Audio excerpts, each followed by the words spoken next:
Welcome back to my channel. আজি খুদক এটা blog এটা আপোনালোকৰ ওচৰলৈ লৈ আহিছোঁ। আশা কৰোঁ আপোনালোকে ভিডিঅ'টো চাই ভাল পাব। চ' আহক দেৰি নকৰাকৈ ভিডিঅ'টো আৰম্ভ কৰোঁ। ফাৰ্ষ্টতে আপোনালোকক দেখুৱাম মই অনলাইনত কেইটামান মেকআপৰ কিট লৈ আনিছোঁ। চ' প্ৰথমটো হ'ল এইটো মাস্কাৰা ব্লু হেভেনৰ হয়। প্ৰাইচটো 125 লিখা আছে, কিন্তু মই মেছ'ৰ পৰা কিনিছোঁ। প্ৰাইচটো একজেক্ট মই নাজানো, পাহৰিলোঁ মানে 70 ওচৰা-ওচৰি হ'ব, 70 to 80 হ'ব। আৰু এইটো প্ৰডাক্ট চাওক, পেকেজিং বহুত ভাল হয়। এয়া দেখিছেনে, ফিনিচিং বহুত ধুনীয়া হয়। আৰু লগতে এয়া চাওক, ব্ৰাছটো চাওক, দেখিছেনে, খুবেই ধুনীয়া হয়। আৰু এইটো 70 to 80 ৰুপিছত এয়া পোৱাটো ভালেই বুলি ক'ব লাগিব, নহয় জানো? খুব ভাল আছে বস্তুটো। আৰু ছেকেণ্ডটো লোৱা হৈছে এইটো চুইচ বিউটিৰ হয়, হাইলাইটাৰ। আৰু প্ৰাইচটো লিখা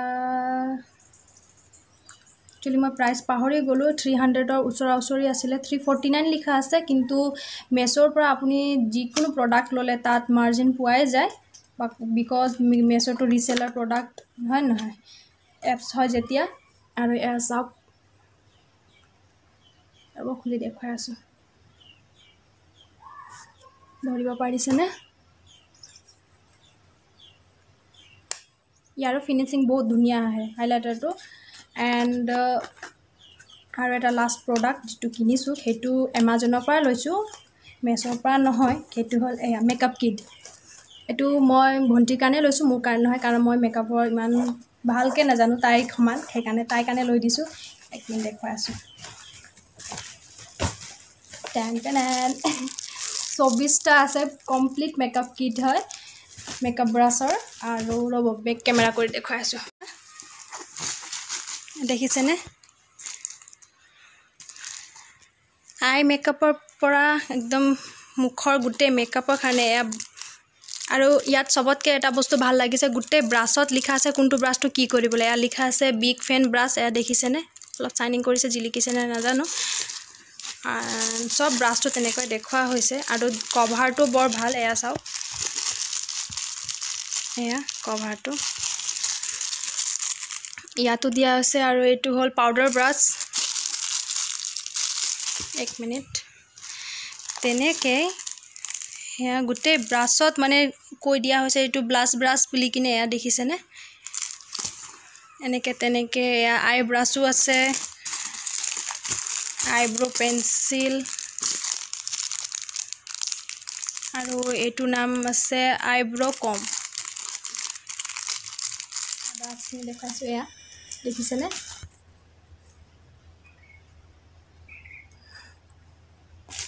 গোটেইখিনি চাওক, প্ৰডাক্টটো খুব ভাল হয়, এমাজনৰ পৰা লোৱা হয়। আৰু লগতে ইয়াৰ প্ৰাইচ 629 নে 39 তেনেকুৱা, 600ৰ ওচৰা-ওচৰি আছিলে। আৰু ইউজ কৰিবলৈ খুবেই ভাল হেনো। মইতো ইউজ কৰা নাই, তাই ইউজ কৰিছে। চ' কৈছে ব্ৰাছখিনি ইউজ কৰিবলৈ খুবেই ভাল। এইটো অহা 3 দিনমান হ'ল, বাট আজিহে ৰিভিউ দিছোঁ ভিডিঅ' সেইকাৰণে। আৰু এয়াই এইবাৰৰ অনলাইন শ্বপিং। ভিডিঅ'ৰ বেলেগখিনি পাৰ্টছত এতিয়া মায়ে বনাইছে বগৰী আচাৰ, মানে বগৰী মিঠা আচাৰ বনাব। চ' গোটেইখিনি কমপ্লিটলি ভিডিঅ' কৰিবলৈ নহ'ল, হ'লেও অলপ অলপকৈ ভিডিঅ' বনাইছোঁ। চ' আহক দেৰি নকৰাকৈ সেইখন ভিডিঅ'লৈ যাওঁ। এয়া মায়ে ডলাত শুকাই থৈ দিছে বগৰী, আৰু এফালে চচত ৰেডি কৰি দিছে আচাৰ বনাবলৈ। এয়া মছলা সানি থৈছে, গৰম মছলা যিমান পাৰি, আৰু সেইখিনি গোটেইখিনি আছে গৰম তেলৰ সৈতে। আৰু এতিয়া এইটো বনাব মিঠা জ্বলা আচাৰ।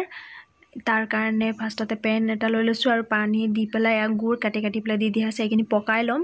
পকাই হৈ যোৱাৰ পিছত য'ত ৰেডি কৰি থোৱা আছে তেল, নিমখ আৰু এইবিলাক গোটেইখিনি মছলা দি পেলাই সেইখিনিতে মায়ে ঢালি দিব। আৰু লগতে ইয়াত দিছে জলকীয়া গুড়া।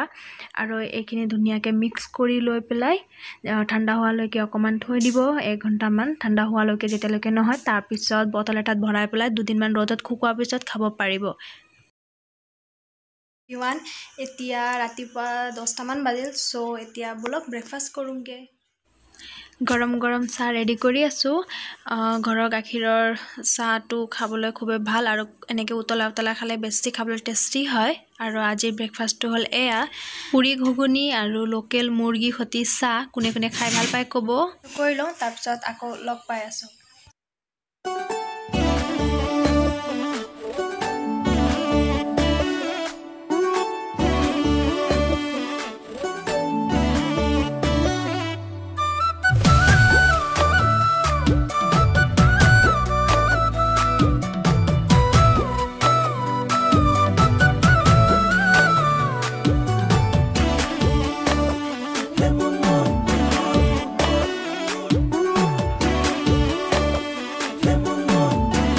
ব্ৰেকফাষ্ট কৰাৰ পিছত মামাহঁতৰ ঘৰ গ'লোঁ বৰ্তাহঁতৰ ঘৰ গ'লোঁ ভিডিঅ' কৰিবলৈ ইমানকৈ নহ'ল এতিয়া মায়ে বনাব খাহী মাংস লগতে খাহী মাংসৰ পেটু ভজা ব'লক কিচেনলৈ যাওঁ বনানো মাছো 1 মিনিট আন্ধাৰত কি দেখিব কি খানে আৰে কাৰোবাৰ মাকে বাৰু এনেকৈ খাই কাটিব পাৰিব এতিয়া আমাৰ মায়ে কাটিব ঐ হাই ওৱান